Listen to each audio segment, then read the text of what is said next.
a lot of the choices one has to make in order to make a piece like this accessible and yet sound relatively natural on the guitar are pretty basic, but important to point out here.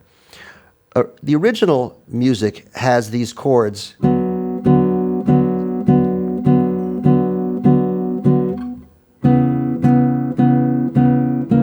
the bass.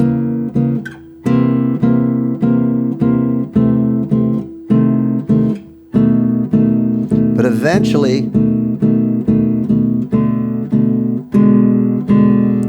it starts going down where you start running out of room.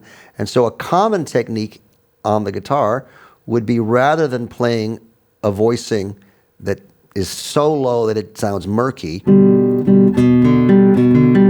to actually take the middle voice and invert it up.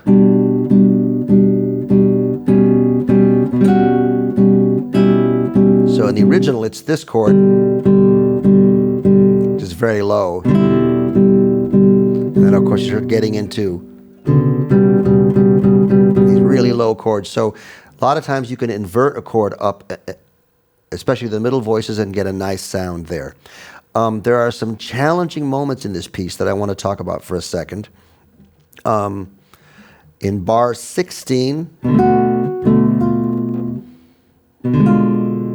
so there's 3 notes here in the chord and the melody note. A lot of times, especially with these chords, repeating them on the piano has a certain effect. It doesn't have the same effect on the guitar. So just repeating those notes over and over again is sometimes a bit overkill. For example, you might not want to hear,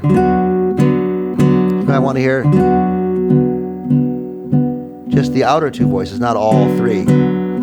It's a little heavy. Feel free to make that choice. Make it sound good on the guitar.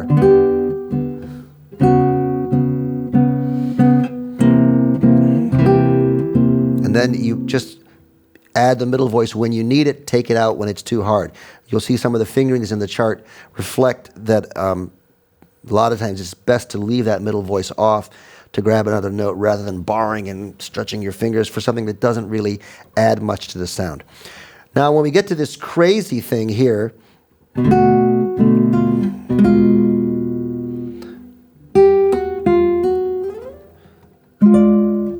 very important concept in classical guitar, and if you look carefully at the fingerings on the charts that I've created for these pieces, you'll see a lot of little interesting fingering tips.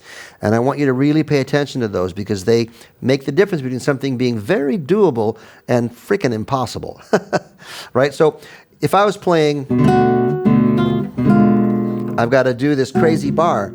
If I leave that middle voice out, becomes relatively easy. Now,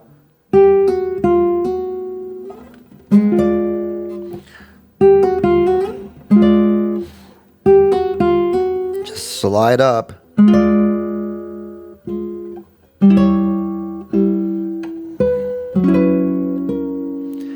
Notice I slid up. Same finger becomes the guide finger. Now the next note is not part of this phrase, the B natural, even though it looks like it's right in the next note. It's actually part of this. A lot of students would go, try to make this leap. Shift first. Now we got the big leap, but it's really just a diminished chord.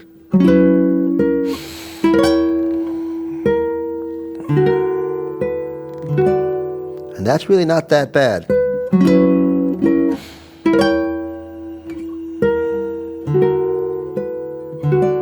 Take your time, prepare, release, prepare, release, prepare.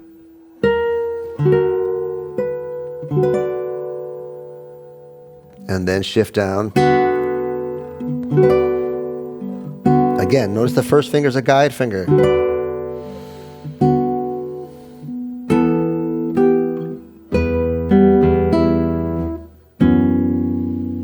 So once you get those guide fingers in place,